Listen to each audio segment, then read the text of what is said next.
요한계시록 말씀 계속 보도록 하겠습니다. 요한계시록 22장 1절로 5절까지인데 다음 주까지 하면 이제 계시록이 끝날 것 같습니다. 요한계시록 22장 1절로 5절까지의 말씀을 통하여서 우리 하나님 보고 싶습니다라는 주제로 설교를 나누도록 하겠습니다. 하나님 보게 될 날이 있을 텐데 이것이 우리 마음에 큰 소망이 되고 소원이 됐으면 좋겠습니다. 1절부터 5절까지 교독합니다. 1절 제가 먼저 읽습니다. 또 그가 수정같이 맑은 생명수의 강을 내게 보이니 하나님과 및 어린 양의 보좌로부터 나와서 길 가운데로 흐르더라.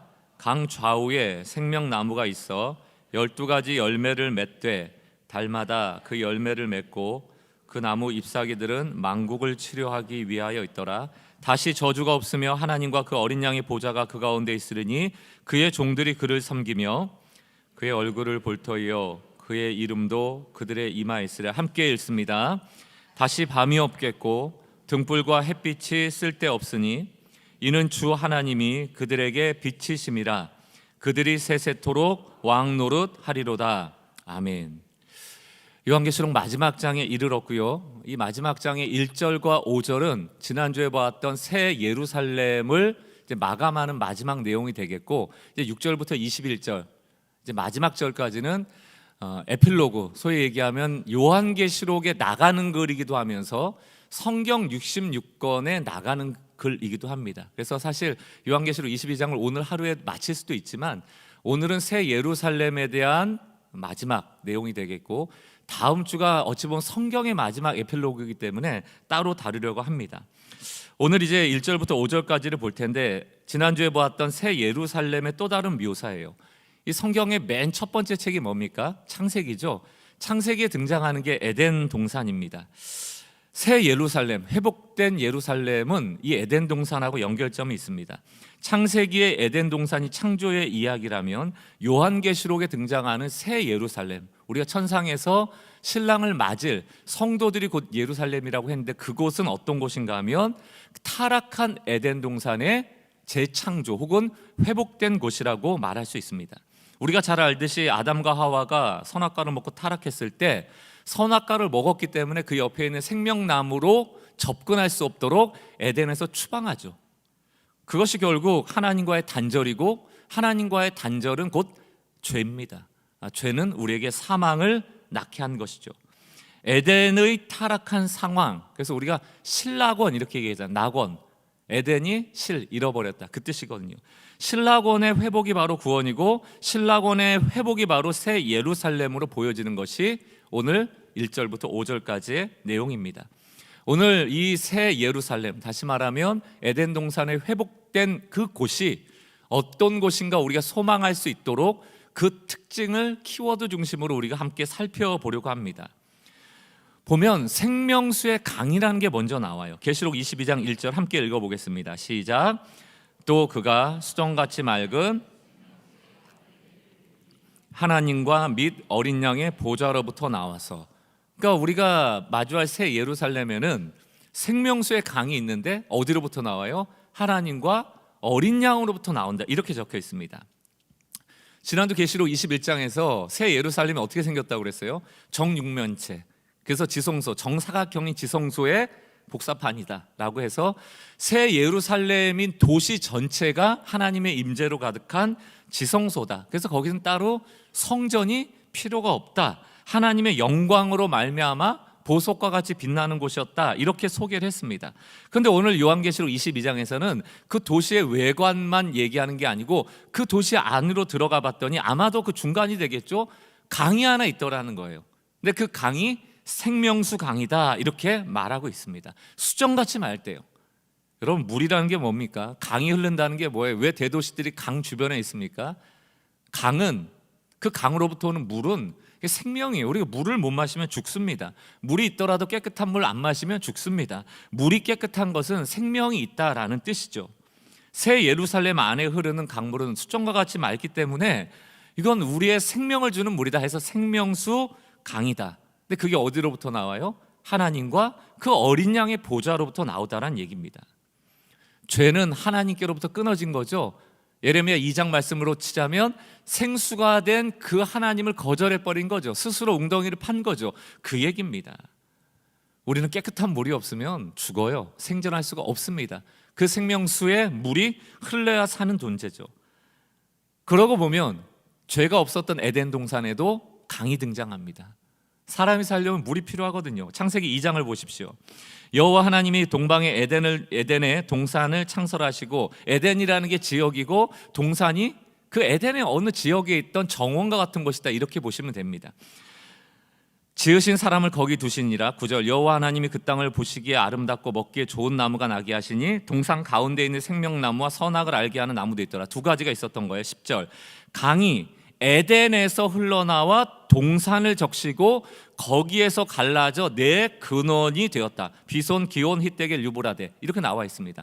그럼 여러분, 우리는 에덴 동산 이렇게 고유명사처럼 얘기를 하지만 에덴이라는 지역이 있고 그 안에 동산을 지어 놓으신 거예요. 강이 어디로부터 나와요? 에덴. 동산 안에 있지 않다는 얘기입니다. 에덴은 어딘가로부터 흘러와서 동산 가운데로 적시고 그것이 네 군데로 발원하여 네 가지 강줄기가 되는 거예요. 이게 점차로 강이 확대되는 형태를 보여주고 있는 겁니다. 풍요죠. 에덴에서 나온 것이 동산을 적시고 내 근원이 되어서 온 땅을 충만하게 하는 겁니다. 그게 뭐예요?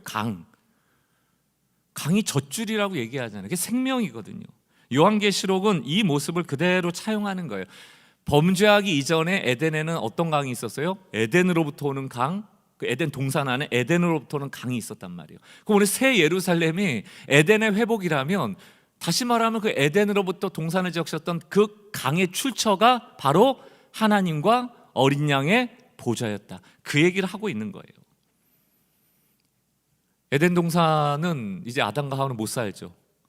타락했기 때문에 생명나무 열매 먹어버리면 타락한 채 영원히 살잖아요. 그러나 그 에덴이 회복된 것이 새 예루살렘이라면 이제는 그곳에는 생명이 있는 거예요. 풍요가 있는 거예요.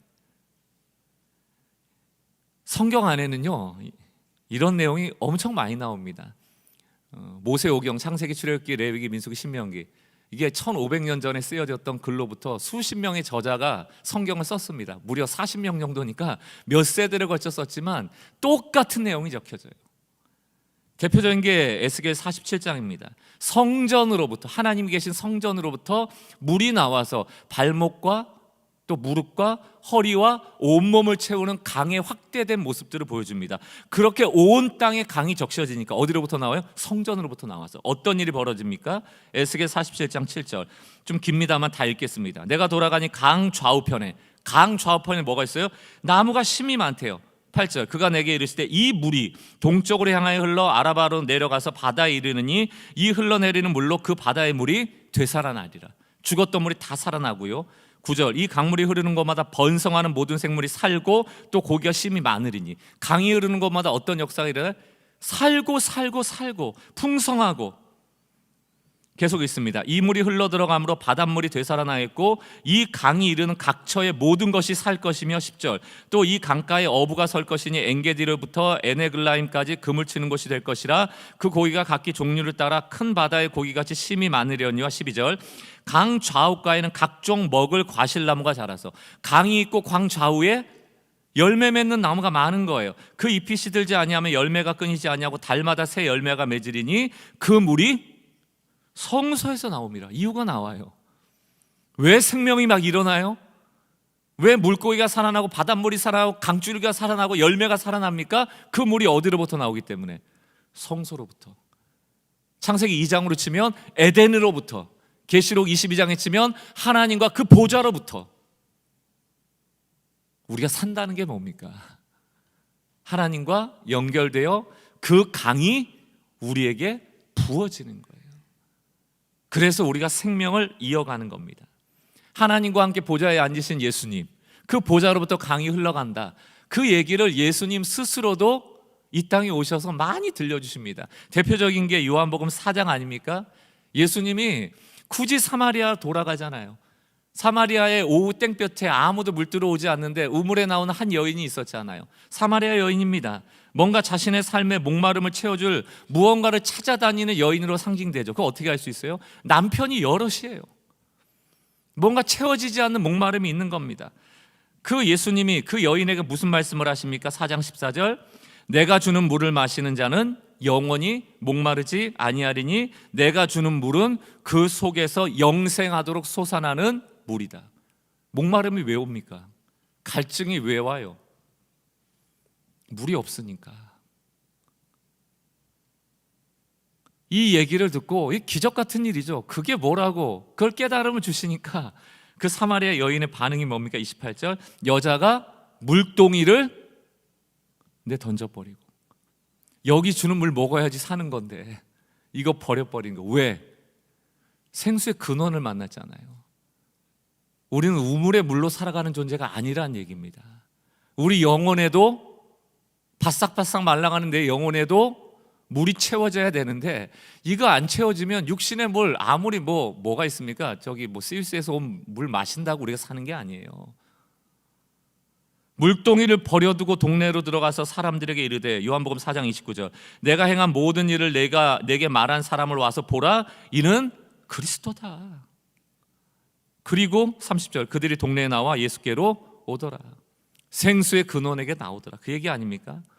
제가 좋아하는 찬양의 가사, 나 무엇과도 주님을 바꾸지 않으리, 다른 어떤 은혜 구하지 않으리. 우리가 진짜 구해야 될 게 뭡니까?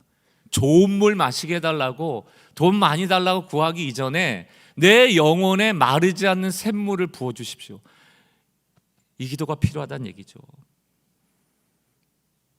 세상이 주는 물은 잠깐 먹으면 잠깐의 갈증은 해갈됩니다. 마치 소금물 같죠. 그때그때 해갈의 기쁨을 누릴 수 있을지 몰라도 소금물의 마지막은 뭡니까? 갈증을 해소할 수 없어도 목마름이 더해지는 것 아닙니까? 요한복음 7장에서도 예수님이 누구든지 목마르거든 내게로 와서 마시라고 하면서 뭐라고 얘기합니까? 그 배에서 생수의 강이 나오리라. 이 배가 육신의 배가 아니잖아요. 이 배의 어원을 보면 이건 단순히 신체의 부위가 아니고 인간의 가장 깊은 내면, 마음의 중심, 존재의 뿌리, 나의 정체성, 이런 것들이죠. 왜 지금 현대인들이 많은 마음의 병들이 찾아올까 보면, 내가 누군지를 모르니까, 내가 어떤 존재인지 모르니까, 내 영혼이 말라가니까 자꾸 겉껍데기를 치장하고 큰 음료가 유혹하고 매력적이라고 우리에게 손 내미는 것들 덥석 잡다 보니까 마음이 채워지지 않으니 어떻게 병이 안 납니까? 하나님께서는 예수님을 이 땅에 보내셔서 생수의 근원자가 친히 이 땅에 오셔서 우리 심령의 탐욕의 공간, 비워진 공간, 메말린 공간이 예수 그리스도를 믿는 믿음으로 말미암아 생수를 공급받는 은혜를 경험하게 하신 거예요. 우리 존재가 바뀌는 거죠. 그러니까 새롭게 되었다. 아예 다른 존재가 되었다. 중생. 왜 예수를 믿는 것을 거듭남이라고 말하냐고요. 우리 영혼이 일어나는 거예요. 살아나는 거예요. 우리 안에 성령이 성전을 짓고 계시다. 그 뜻이 뭡니까? 에덴에서 동산으로 물이 나오듯, 성전에서 에스겔이 보았던 물이 나오듯, 하나님의 보좌로부터 물이 나오듯, 성령이 우리 안에 성전을 짓고 계시다는 것은 그분이 우리의 물의 근원이 되어주신다. 그분을 따르면 우리 배에 생수의 강이 넘친다. 그 얘기를 계속 전하고 있는 것이죠. 내 마음이 성전이라면 우리 안에 성령으로부터 나오는 생수의 강물이 있습니다. 이것을 인정하고 믿는 자들에겐 그 배에 생수의 강이 넘치리라는 예수님의 말씀이 실현될 수 있다는 얘기죠. 이게 바로 회복된 새 예루살렘의 모습입니다. 또 하나, 이 완성된 에덴, 회복된 에덴인 새 예루살렘의 특징 중에 하나가 뭐냐면 강이 있잖아요. 생명수가 흐르잖아요. 그러니까 그 생명수 옆에 생명나무가 있더란 얘기예요. 22장 2절을 보세요. 같이 한번 읽습니다. 시작. 길 가운데로 흐르더라. 강 좌우에 달마다 그 열매를 맺고 그 나무 잎사귀들은 만국을 치료하기 위하여 있더라. 아멘. 아담과 하와가 에덴 동산에 쫓겨났죠. 왜 쫓겨났어요? 야, 너 선악을 알게 하는 나무 먹고 생명나무까지 먹으면 안 되니까. 생명나무의 접근권을 뺏어버린 거예요. 그게 아담과 하와의 모습이고 우리의 모습입니다. 하나님과의 단절, 죄, 사망, 이런 것들이, 어둠, 이런 것들이 우리를 지배하게 된 것이죠. 마찬가지입니다. 근데 오늘 이 말씀을 보니까 생명수가 새 예루살렘의 가운데를 관통하고 그 옆으로 뭐가 있어요? 생명나무가 있대요. 12가지 열매를 맺는데요. 이 생명나무가 강가 주변으로 여러 그루가 있는지 아니면 한 나무가 있어서 뿌리를 내려 여러 포도나무처럼 여러 가지 줄기를 내는지 그 모습을 우리가 알 수 없습니다. 왜냐하면 창세기에는 생명나무가 마치 한 그루처럼 보여졌는데 여기 생명나무가 많이 있는 것처럼 보여진단 말이죠. 어쨌든 그러나 그 열매를 우리는 이제 먹을 수 있다. 이게 중요한 겁니다. 에덴 동산에서는 생명나무 먹으면 안 되죠. 타락한 채 영생하면 안 되죠. 그러나 지금 새 예루살렘에서는 생명나무 열매를 어떻게 해라? 마음껏 먹어라. 왜? 사망이 죽었으니까. 그리고 이 생명나무를 먹어야만 우리 뭐 할 수 있다? 영생할 수 있으니까. 영생할 수 있도록 제공되는 나무입니다. 이것 또한 에스겔이 47장에서 그대로 환상을 통해 예언하죠. 에스겔 47장 12절 똑같아요. 요한계시를 구약을 차용하는 겁니다. 강 좌우가에는 각종 먹을 과실나무가 자라서 그 잎이 시들지 않고 열매가 끊이지 아니하고 달마다 새 열매를 맺으리니 그 물이 성소를 통하여 나옴이라. 그 열매는 먹을 만하고 그 잎사귀는 약 재료가 되리라. 앞서 계시록에도 똑같이 뭐라고 되어 있습니까? 그 잎사귀가 치료제가 됩니다. 12열매랍니다. 12가지가 뭔지는 모르죠. 그러나 12이라는 숫자가 요한계시록에서는 완전수라고 얘기를 했잖아요. 그럼 뭡니까? 이 생명나무가 우리에게 완전한 풍요를 준다라는 메시지죠. 마음껏 먹어라. 마음껏 먹어서 영생해라. 이제는 영원히 살아도 된다. 왜? 그리스도와 더불어 왕노릇할 것이니까. 물론 새 예루살렘은 천국이기 때문에 우리가 아플 일이 없겠죠. 질병이나 고통이 없다 했으니까. 그러나 치료제가 되겠다 이런 뜻은 뭡니까? 에스겔 47장의 성취로 쓰여진 거예요. 사랑하는 성도 여러분, 이 땅을 살아갈 때 똑같죠. 천국이라는 게 죽어서 가는 것이 아니라면서요. 하나님의 통치가 이미 임했다면서요. 우리가 예배의 영광송으로 그래서 하나님 나라 임하소서 왜 외칩니까? 우리는 천국의 그림자를 맛보며 살아갈 수 있거든요. 성소 되시는 성령께서 생명수를 부어주심으로 생명나무 열매를 맛볼 수 있도록 우리는 회복된 존재거든요. 그러므로 성경은 계속해서 성령을 따르라. 그 물을 마시라. 그럼 너희의 삶도 풍성해질 것이다. 이 풍성함이라는 게 단지 막 잘 먹고 잘 살고 이런 것이 아니고 우리의 영혼의 풍성함이에요. 만족함이에요. 인내할 수 있는 힘입니다. 그리고 성령의 열매를 맺는 것이죠. 사랑, 핵심 아닙니까? 시편 1편 1절 말씀부터 3절 말씀을 보세요. 복 있는 사람은 악인들의 꾀를 따르지 아니하며 죄인들의 길에 서지 아니하며 오만한 자들의 자리에 앉지 아니하고 오직 여호와의 율법을 즐거워하여 그의 율법을 주야로 묵상하는도다. 3절 그는 시냇가에 심은 나무같이 철을 따라 열매를 맺고 그 잎사귀가 마르지 아니한 같으니 그가 하는 모든 일이 다 형통하리라. 어찌 보면 그게 무슨 얘기입니까? 우리가 이 땅에서의 생명나무라는 거 아니에요? 그와 시냇가에 연결되어져서 생명나무같이 된다. 영원히 마르지 않고. 저는 결국 이 땅에서 완성된 천국을 맛볼 수는 없지만 천국을 만들어가는 삶이 우리의 신앙의 여정이라고 믿고 그 천국을 만들어가는 삶의 핵심이 뭡니까? 복된 존재인데 악인의 꾀 쫓지 않고 죄인들의 길에 서지 않고 오만한 자의 자리에 앉지 않고 오직 하나님의 율법을 주야로 묵상하며 그 묵상한 삶을 살아가는 자, 그것이 이 땅에서 생명나무로서의 삶이죠. 생명을 먹은 자의 삶이죠. 그것을 오늘 우리에게 요구하는 것입니다. 그러므로 찬송가의 가사처럼 죽어서 가는 것이 천국이 아니고 주 예수와 동행하니 그 어디나 하늘나라. 우리의 모든 삶을 통하여 생명수의 공급을 받고 우리가 생명나무 되어 성령의 열매를 거두는 삶이 되기를 주의 이름으로 축원합니다. 이 새 예루살렘의 또 다른 특징이 바로 없는 게 있습니다. 요한계시록 22장 3절 뭐가 없어요? 다시 저주가 없으며 5절 말씀 다시 뭐가 없어요? 밤이 없겠고 등불과 햇볕이 쓸 데가 없고 이는 주 하나님이 그들에게 빛이심이라 그들이 세세토록 왕노릇 하리로다. 그러니까 여러분, 새 예루살렘에 아무리 아름다운 보석이 있어봐야 소용이 없어요. 왜? 하나님의 빛에 다 가려질 것들이다. 여러분, 햇빛이 가려지는데, 햇빛이 쓸 데가 없어지는데, 어둠과 등불이, 어둠을 밝히는 등불이 쓸 데가 없어지는데, 그러면 뭐하가 빛을 내겠습니까? 하나님의 영광이 임하고 하나님이 비추시는 빛으로 우리는 충만하다. 그 얘기를 하고 있는 것이에요. 왜 새 예루살렘이 화려하다고 얘기를 했어요? 여호와의 영광이 임하니.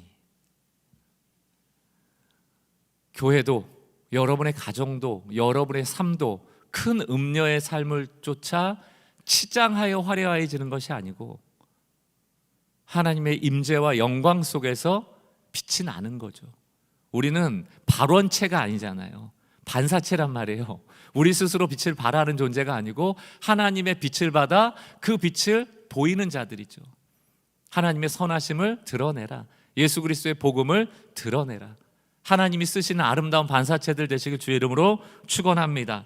저주가 소멸되었습니다. 창세기 3장의 인간의 범죄로 땅이나 자연이나 인간 안에 들어간 저주, 율법의 기준대로 정죄함을 받는 상황.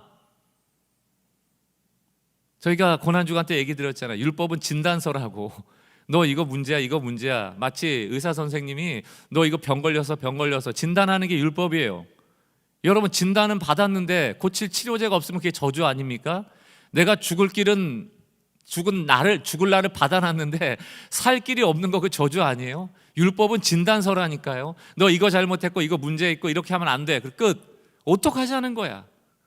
죽으라는 거죠. 복음이 뭡니까? 율법이 진단서면 복음은 치료제다.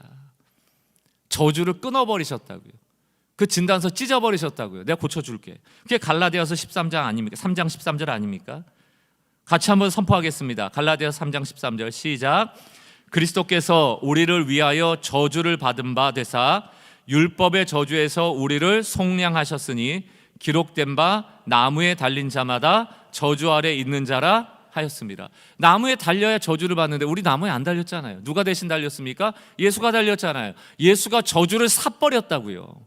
진단서를 삭버렸다고요. 찢어버리고 예수의 피 흘려서 우리를 치료해버리신 겁니다. 그러므로 요한계시록 22장 새 예루살렘에는 저주가 없다. 다시는 없다. 없다는 얘기예요. 눈물도 고통도, 심지어는 이제 햇볕도 없대요. 없대요. 그럼 과연 그 고통도 없고 눈물도 없고 저주도 없고 생명나무를 매일 먹으면서 영원히 살면서 우리는 어떤 존재로 살아야 될 것인가? 요한계시록 22장 3절 말씀입니다. 다시 저주가 없으며 하나님과 그 어린 양의 보좌가 그 가운데 있으리니 그의 종들이 그를 섬긴다. 우리 영생하면서 하는 게 뭡니까? 하나님의 종으로 하나님을 섬기는 일. 여기서 종이라는 것은 노예 이런 걸 얘기하는 게 아니고 뒤에 나오는 섬긴다라는 동사를 잘 표현하기 위해서 우리의 정체성을 종이다 이렇게 표현한 겁니다. 섬긴다라는 이 단어의 어원을 보면 구약 시대에 제사장이 성소를 섬겼다라고 할 때 쓰였던 단어입니다. 제사장이 성소를 섬긴다, 대제사장이 지성소를 섬긴다 할 때 제사장이 섬기는 그 단어가 오늘 새 예루살렘에서 하나님을 섬긴다라는 단어로 쓰이고요. 또 하나 이것이 특이하게 쓰이는 곳이 있는데 그게 바로 아담과 다윗이 에덴 동산을 경작하다 할 때 이 단어를 씁니다. 제사장이 성소를 섬긴다, 아담과 하와가 에덴 동산을 경작한다. 공통점이 뭡니까? 하나님께로부터 받은 일을 수행하는 자예요. 또 하나, 하나님을 가장 가까이에서 보는 자들입니다. 그러니까 하나님의 종으로서 하나님을 섬긴다라는 것은 하나님의 가장 가까이에서 사랑한다는 것이죠. 우리는 당연히 찬양할 것입니다. 그리고 서로를 사랑할 것입니다. 저는 천국의 삶을 떠올릴 때 그냥 사랑밖에 생각이 안 나요. 그건 사랑하는 삶이겠구나. 모든 것을 용납하는 삶이고. 그런데 하나님과 가까이 하는 삶이 그럼 얼마나 좋을까 이렇게 생각이 드시잖아요. 도대체 뭐해? 거기서 뭐 할까? 뭐 하는지는 잘 모르겠어요. 찬양할 거는 분명합니다. 하나님의 아름다움을 송축하고 경배하는 건 분명한데, 제사장이나 아담과 하와가 하나님과 가까이 살았던 그 삶, 그것 정도를 우리가 예측해 볼 수 있는 건데, 요한계시록 22장은 그 이상의 충격적인 말씀을 우리에게 전해줘요. 계시록 22장 4절입니다. 우리 한 목소리를 읽어보겠습니다. 시작. 그의 얼굴을 볼 터이요. 여러분, 이게 충격적이지 않습니까? 생명수의 강이 흐르고 강 좌우편에 생명나무 열매가 있어 우리가 영생의 기쁨을 누리고, 또 하나 그를 섬기는데, 그의 가까이에서 섬기는 제사장과 아담과 하와와 같은 존재가 되는데, 제사장 정도가 아니에요. 아담과 하와의 정도가 아니고 우리는 하나님의 얼굴을 본다. 하나님의 얼굴을 보는 거예요.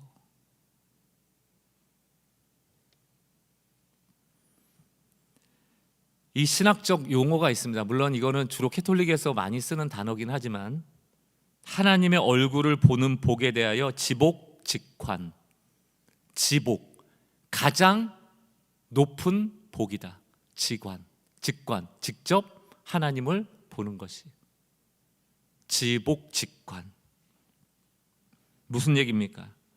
우리가 구원 이후에 새 예루살렘에서 하나님의 얼굴을 직접 목격하고 인식하고 완전한 희열과 행복에 이르게 된다.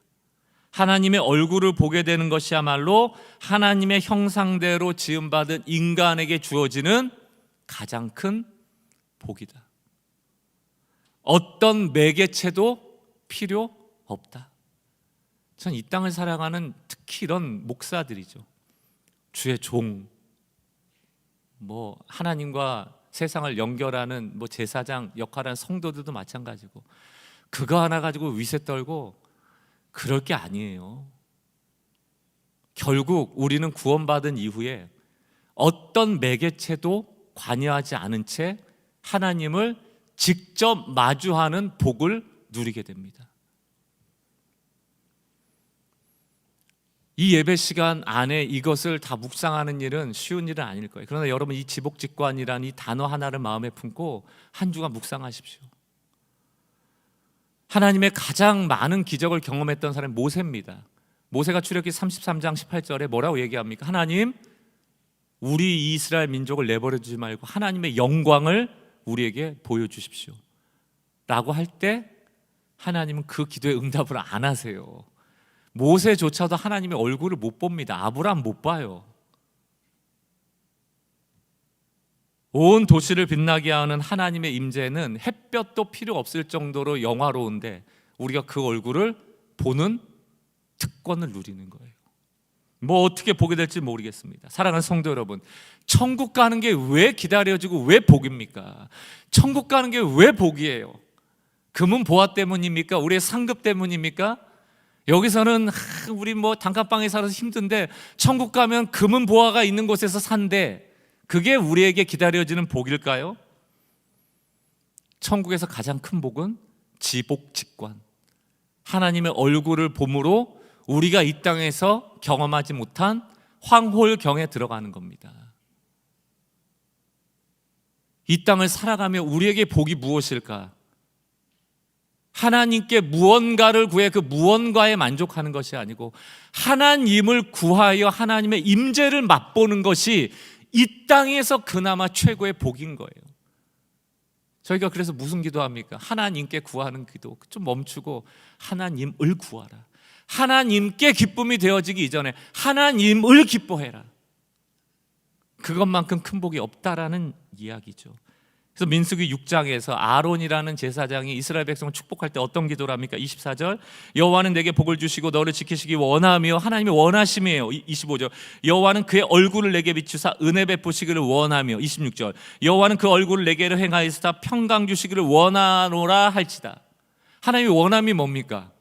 우리와 얼굴을 대면하는 거예요. 이게 하나님의 원하심입니다. 우리는 원해요? 우리 원합니까? 하나님을 원합니까? 그 얼굴 보기 원합니까? 그것이 완성되는 것이 어딥니까? 그게 천국이에요. 그래서 우리 하나님 만나볼 천국을 기대하고 소망하는 겁니다. 지복직관, 그날에 하나님 얼굴을 볼 특권이 우리에게 주어지는 거예요. 특권이죠. 하나님이 주시는 은혜죠. 충격적일 겁니다만 그거 보게 된대요. 그 약속의 말씀입니다. 찬송가를 많이 썼던 시각장애인이었던 페니 크로스비, 8,000편 이상 썼다라고 알려져 있는데, 어떤 목사님이 그녀에게 안타까움 속에서 물어봤대요. 하나님께서는 그토록 많은 재능, 이렇게 찬송을 부를 수 있는 재능을 주셨는데 왜 앞을 보는 능력을 주시지 않았을까요? 라고 얘기했을 때 이 페니 크로스비 여사가 그런 얘기를 답을 했다라고 합니다. 만일 제가 태어날 때 하나님께 기도를 드릴 수 있었다면 저는 시각장애인으로 태어나게 해달라고 간구했을 거예요. 왜냐하면 제가 천국에 이르렀을 때 제 눈이 가장 처음으로 보게 되는 얼굴이 바로 하나님의 얼굴이길 원하기 때문입니다. 이 얘기가 뭡니까? 난 세상과 나는 간 곳 없고 구속한 주만 보고 싶습니다. 근데 우린 지금 볼 게 너무 많으니까 죽기도 싫고 하나님의 얼굴을 본다 해도 그게 우리 아파트만큼 좋아? 하나님 얼굴 보는 게 아파트 당첨되고 돈 많이 벌고 통장에 가득 돈 있고 이거보다 좋은 거야? 안 가려고 그러는 거죠. 그러니까 계속 금문보화로 꼬시는 거 아니에요? 야, 천국 가면 금문보화가 있대. 잘 먹고 잘 사는데, 안 죽는데, 안 아프대. 우리가 천국을 소망해야 되는 진짜 이유는 지복직관입니다. 하나님의 얼굴을 보게 되는 것이죠. 그래서 오늘 설교 제목이 뭐예요? 좀 감성적으로 지었습니다. 하나님 보고 싶습니다. 그 다음 주에 우리가 고백할 마라나타, 주 예수 우리 신랑이시여 속히 오시옵소서. 오늘 이제 성찬을 할 때도 이 마음을 가졌으면 좋겠어요. 예수 그리스도의 그 흘리신 십자가가 우리에게 저주를 끊어주셨고 우리가 생명의 물을 성령을 통하여 마시고 있구나. 떡을 떼면서 저주를 끊으신 예수님의 피 흘리심을 기억하고, 잔을 마시면서 오늘 이것이 우리에게 효험될 수 있는 생명수구나 라는 마음으로 우리의 영혼이 회복되기를 바라며 성찬에 임하셨으면 좋겠습니다. 우리 영상 하나 보여드리겠습니다. 이게 아마 하나. Happy birthday, dear Daddy. Happy birthday to you. How old are you now? Oh, there's something for you to open. He's posing. And what? He thinks he knows what it is. If I was going to guess, Don't guess. You're gonna guess wrong. You're gonna guess wrong. really? Yeah.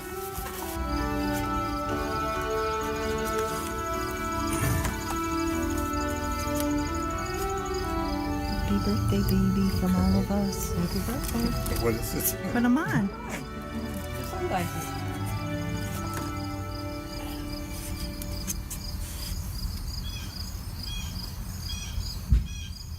How does it look? Oh, that's weird. Look at the balloons. Can you see with our eyes now, baby? What colors you see? Those?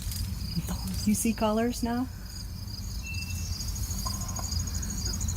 Oh, the trees are neat.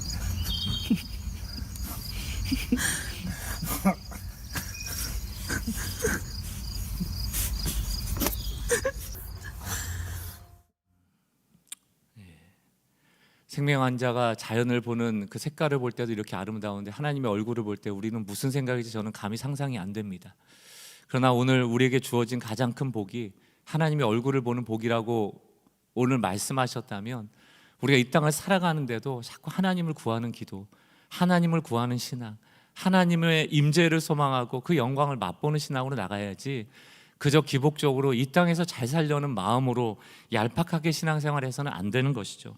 오늘 성찬에 임할 때 우리에게 주어진 속량의 대가가 얼마나 큰 것인지 다시 한번 묵상하고, 우리에게 앞으로 주어질 선물이 얼마나 큰 것인지를 기대하고 주님 만날 그날까지 정결한 신부로 이 땅의 삶을 살아갈 것을 결단하는 아름답고 복된, 하나님 기뻐하시는 성찬이 됐으면 좋겠습니다. 제가 잠깐 성찬을 위해서 기도할 때 우리 성찬위원들 앞으로 나와셔서 준비해 주시면 감사하겠습니다. 기도하겠습니다.